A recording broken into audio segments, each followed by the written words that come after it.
തീർത്ഥാടന കാലമായതോടെ നെയ്ക്കും വിളക്കെണ്ണയ്ക്കുമെല്ലാം ഡിമാൻഡ് ഏറെയാണ്. എന്നാൽ ഇവയുടെയൊക്കെ പരിശുദ്ധി അളക്കാൻ വേണ്ട ക്രമീകരണങ്ങൾ നാട്ടിൽ കാര്യക്ഷമമല്ല.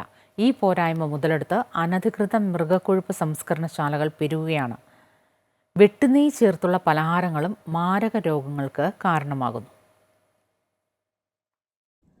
കൊല്ലം ജില്ലയുടെ കിഴക്കൻ മേഖല കേന്ദ്രീകരിച്ച മൃഗക്കൊഴുപ്പ് സംസ്കരണശാലകൾ അനധികൃതമായി പ്രവർത്തിക്കുന്നതറിഞ്ഞ ഞങ്ങൾ ആദ്യമെത്തിയത് ഏരൂർ നീരാട്ടുതടത്തിലാണ്. യാതൊരു സുരക്ഷാ മാനദണ്ഡങ്ങളും പാലിക്കാതെ വലിയ വീപ്പകളിൽ ശേഖരിച്ചു വച്ചിരിക്കുന്ന വെട്ടുനെയ്യ് ഞങ്ങളവിടെ കണ്ടു.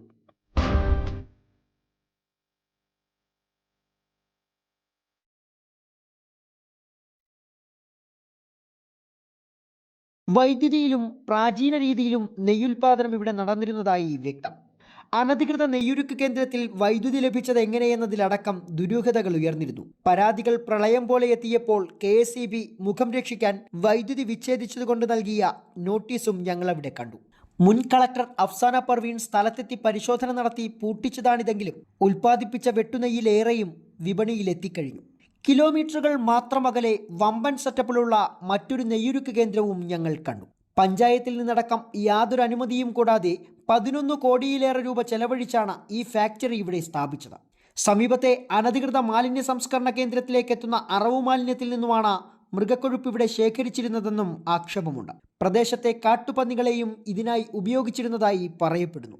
അധികാരികളുടെ മൗനാനുമതിയോടെ നടന്ന വമ്പൻ അഴിമതിയാണ് ഇതിനു പിന്നിലെന്നും പൊതുപ്രവർത്തകർ ആരോപിക്കുന്നു. ഉന്നതരായ ഭരണകക്ഷി നേതാക്കന്മാർക്ക് ഇതിൽ പങ്കുണ്ട് എന്നാണ് ജനങ്ങൾ മനസ്സിലാക്കുന്നത്. അല്ലാതെ ഇത്തരത്തിലൊരു ഫാക്ടറി ഇത്രയും ട്രയൽ റൺ നടത്തുക, ഇത്രയും നിർമ്മാണ പ്രവർത്തനങ്ങൾ നടത്തുക, വനം വകുപ്പിന്റെ ഭൂമിയിലൂടെ ഇത്രയും യന്ത്ര സാമഗ്രികൾ അവിടെ കൊണ്ടുപോവുക എന്നൊക്കെ പറഞ്ഞാൽ അത് വിശ്വാസയോഗ്യമല്ല.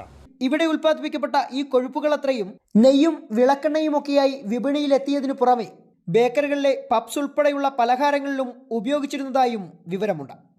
ശ്രദ്ധിക്കണം, ഈ തീർത്ഥാടന കാലത്തും പരിശുദ്ധ നെയ്യെന്നൊക്കെ പറഞ്ഞ് വിപണിയിൽ ലഭിക്കുന്നതും നാം കഴിക്കുന്ന പലഹാരങ്ങളിൽ ചേരുന്നതുമൊക്കെ ഈ മൃഗക്കൊഴുപ്പ് തന്നെയായിരിക്കും.